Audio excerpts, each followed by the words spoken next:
अरे बताओ ना भाई। अरे भाई ये सब लोग तुमको सुनने के लिए खड़े हैं, बोलो। वो लड़की, अरे बोलो ना।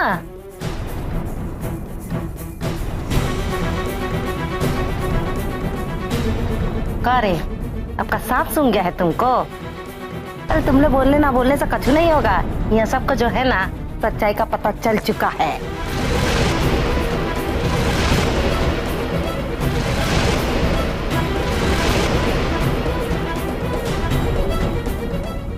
ठाकुर साहब,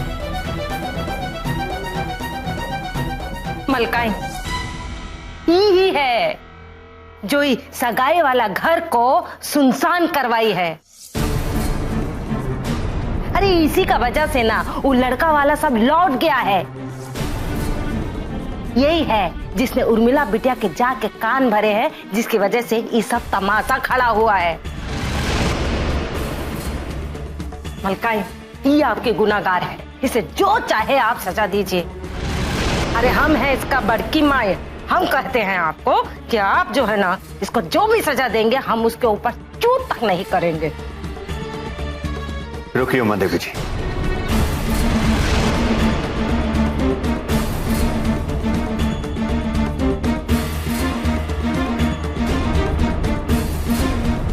ये लड़की तुम्हारे घर की है, इसलिए तुम्हारी जिम्मेदारी है तुम इसको मारो, काटो, पीटो, बाहर फेंको। हमें इससे कोई मतलब नहीं है।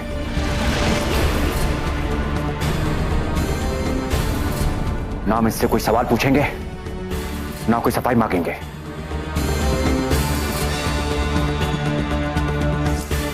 लोग जाओ यहां से। बख्शीश तो छोड़ो, यहाँ तो खाना भी नसीब नहीं हुआ। अरे घर जाकर फिर वही चूल्हा फूकना पड़ेगा। निकलो बाहर। सुना नहीं जगन्नाथ जी ने क्या कहा? लेकर जाओ इसे।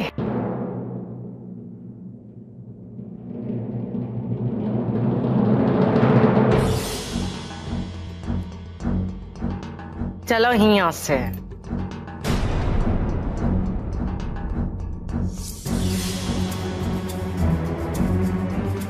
अरे जगन्नाथ जी, आपने उस काशी को जानने दिया। हमारे हाथ अगर वो लग जाती तो ऐसा सबक सिखाते कि याद रखती। उमा देवी जी, ये काशी जवाहर जी की बेटी बैजंती की बड़ी पक्की दोस्त है, इसीलिए हमको जो कुछ भी करना है बहुत ही सोच समझ के करना है।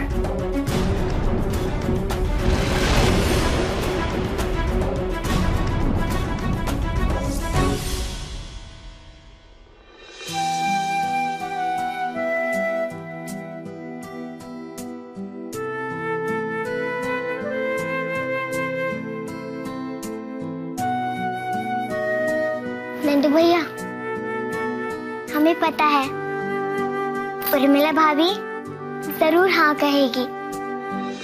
आप उदास मत होइए, सब कुछ ठीक हो जाएगा। आप कितने अच्छे हो कि उर्मिला भाभी आपको ना कह ही नहीं सकती। हम तो उनको अपनी भाभी भी मान चुके हैं, अब तो वही हमारी भाभी बनेगी। आपकी शादी उन्हीं से होगी। तुम्हारे कहने से क्या होने वाला है बैजंती? वैसे भी हमें क्या पता उर्मिला भाभी के मन में क्या है। उनके मन में नंदू भैया ही हैं। और नंदू भैया आपके मन में वही है ना? आपको उर्मिला भाभी अच्छी लगती है ना? बोलो ना भैया, अच्छी लगती है ना? लगती है ना अच्छी? बोलो ना भैया।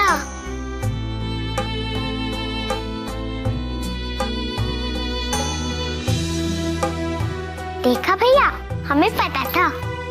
जब आपको वो अच्छी लगती है तो कोई चिंता वाली बात ही नहीं। आपके यहाँ से हाँ है, उधर से उनकी भी हाँ आएगी। देख लेना भैया।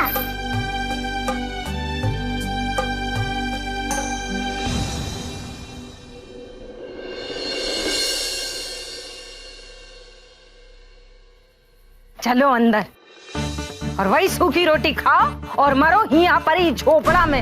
अरे हमारा तो किस्मत ही फूटा है। काशी, आज तो तुम बची गई। अच्छा हुआ ठाकुर जी ने तुझे कुछ नहीं कहा। सच्ची कहूँ मैं तो डर गई थी। ये मलकाइन और ठाकुर साहब इतने मेहरबान कैसन हो गए काशी पर? इसने सगाई तोड़वा दी फिर भी। कोई बात नहीं काशी, ये लोग तुमको सजा दे या ना दे, पर हम तुमको बख्शेंगे नहीं। अरे हुआ सगाई में तो कुछ काम किया नहीं था तुमने, अब यहाँ आके क्या आराम फरमाओगी? हाँ? नहीं बड़की माई, हम काम करेंगे ना। आप बताओ क्या करना है, हम कर देंगे। बोल तो ऐसा नहीं हो जैसे हम पर कौन एहसान करोगी तुम। अरे जाओ, जाकर गाय का तबेला साफ करो।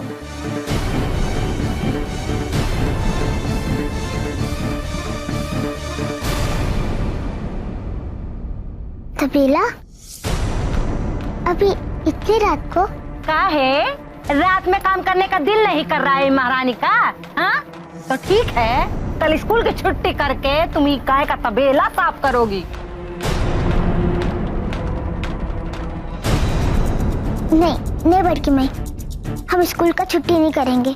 हम अभी तबेला साफ कर देते हैं। और मन लगा के सफाई करना, नहीं तो जिस तरीके से तुमने ठाकुर साहब की लड़की का सगाई तोड़ा है ना, उसी तरीके से हम तुम्हारी टंगड़ी तोड़ देंगे। समझ में आ रहा है? अरे गंगा अंदर चल।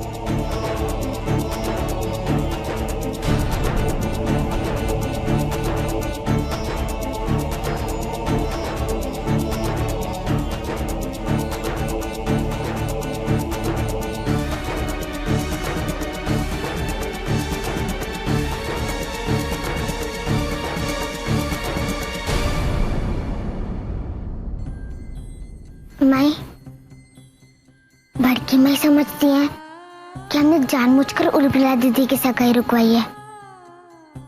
और माई आपको तो पता है ना, हमने जानबूझकर उर्मिला दीदी का रिश्ता नहीं तोड़ा है।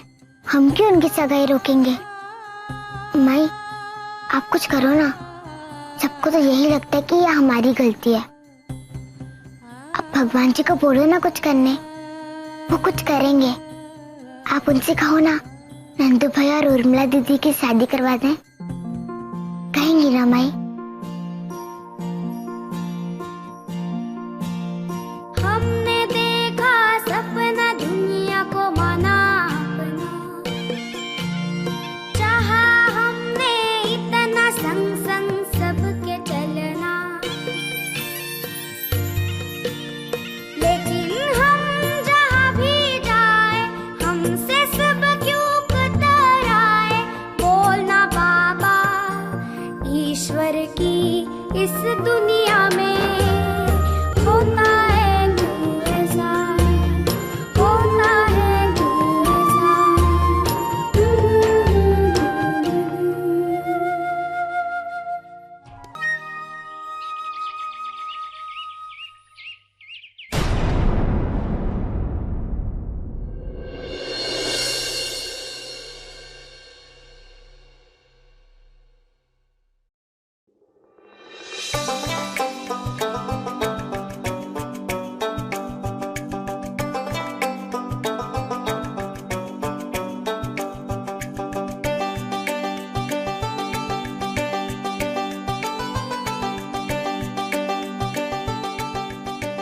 लाइए भाभी, हम कर देते हैं। रहने दो गौरी, तुमसे नहीं होगा। हो जाएगा भाभी, आप देखिए तो। देख चुके हैं गौरी, देख चुके हैं हम। तुमसे कोई भी काम कितनी ढंग से होता है ये कल हम सगाई में देख चुके। लेकिन भाभी, सगाई में जो कुछ भी हुआ उसमें हमारी क्या गलती है? कोई गलती नहीं है। हाँ, कोई गलती नहीं है। हमारी तरफ से हमारे नंदू का रिश्ता लेकर तुम गई थी ना? हाँ, पर तुमसे कुछ नहीं संभाला गया। आज सिर्फ तुम्हारी लापरवाही के कारण मेरे नंदू को, मेरे पूरे परिवार को क्या कुछ सहना पड़ा गौरी। सबके सामने मेरे नंदू की लाचारी का मजाक बनाकर रख दिया तुमने गौरी।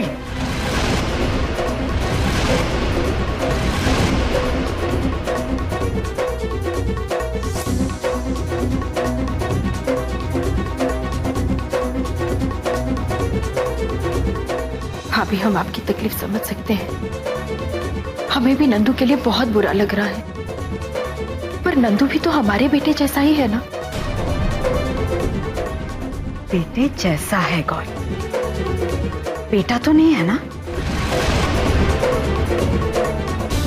इसीलिए आज ये दिन दिखाया तुमने हमें।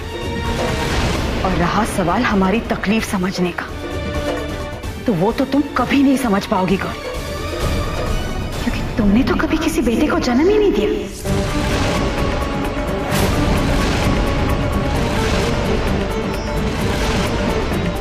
इसलिए उसकी इज्जत और उसकी तकलीफ क्या होती है, ये तुम कभी नहीं समझ पाओगे।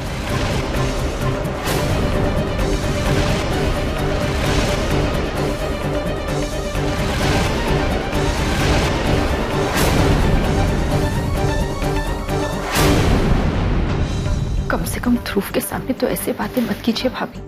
क्यों? सुन लेगा तो क्या फर्क पड़ेगा गौरी? आखिर वो भी तो जानता है ना कि तुम उसकी सगी नहीं, सौतेली मां हो।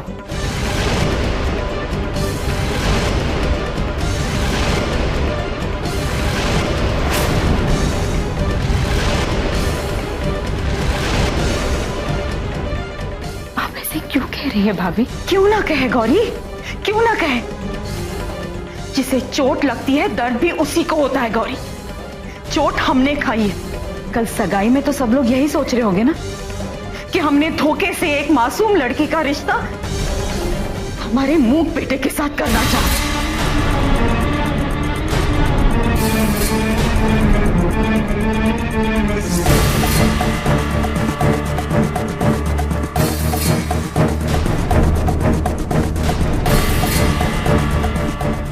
लड़की वालों की तरफ से कोई खबर है? नहीं।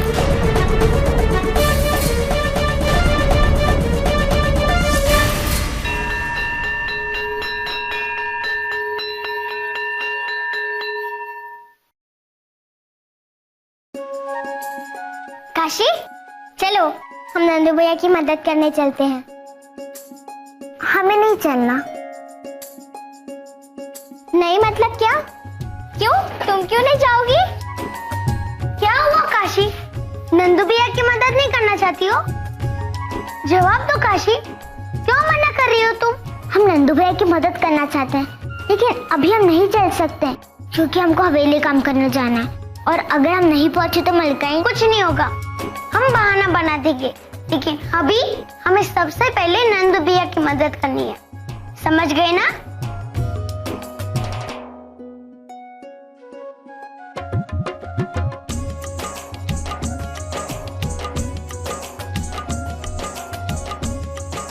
हम सोचते थे कि लड़के कितने गंदे होते हैं, लेकिन ये शौर्य इतना खराब नहीं है।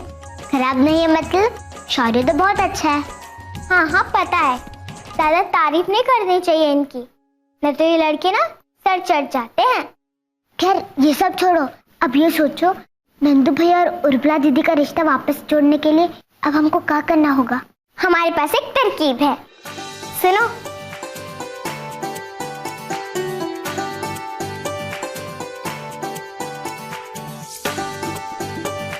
अच्छी है, पर अगर कोई गड़बड़ हो गई तो कुछ नहीं होगा। जब हमारी दोस्ती पक्की तो हमारा काम भी पक्का। मिलाओ हाथ कैसे? चट से।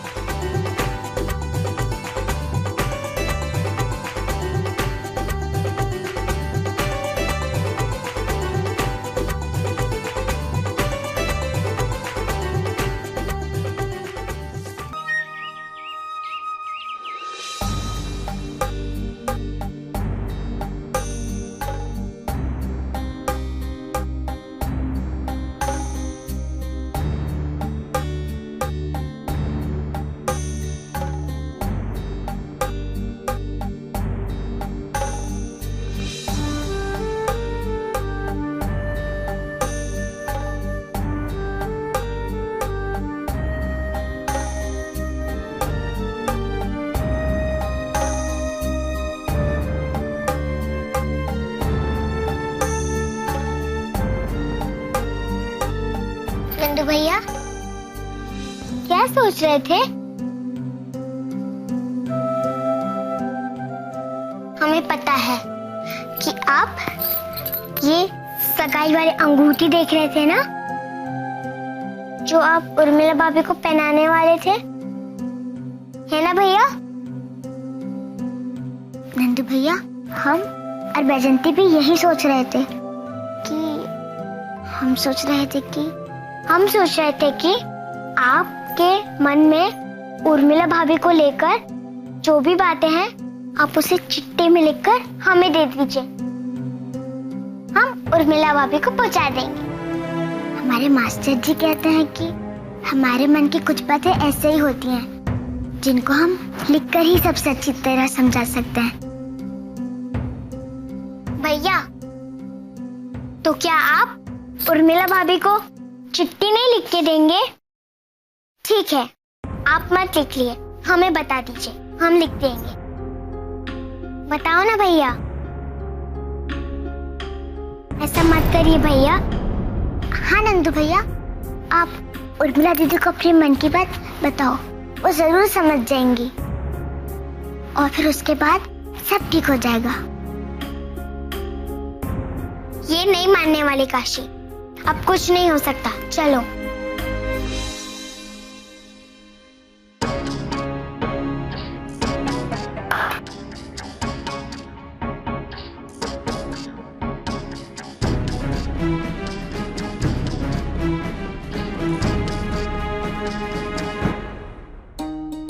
सच्ची?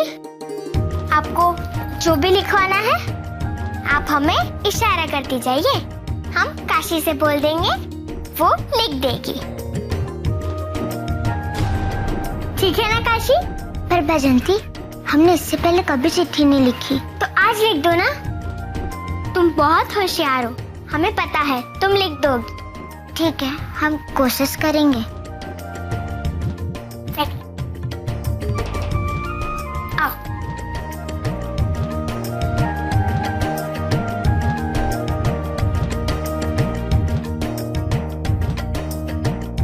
आप बताइए, आपको क्या लिखना है? हम बोल सुन नहीं सकते।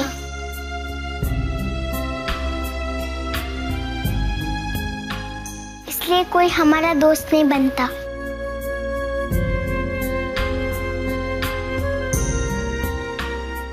लेकिन जब हमारी शादी की बात चली,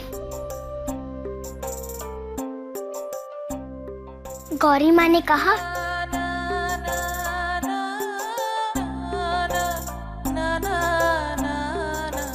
तुम जो भी फैसला करना, अपनी खुशी का ख्याल करके ही करना।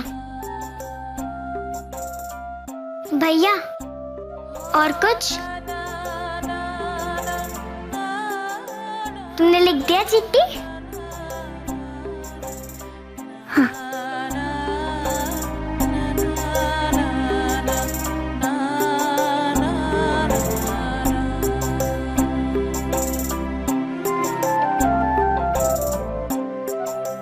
नंदू।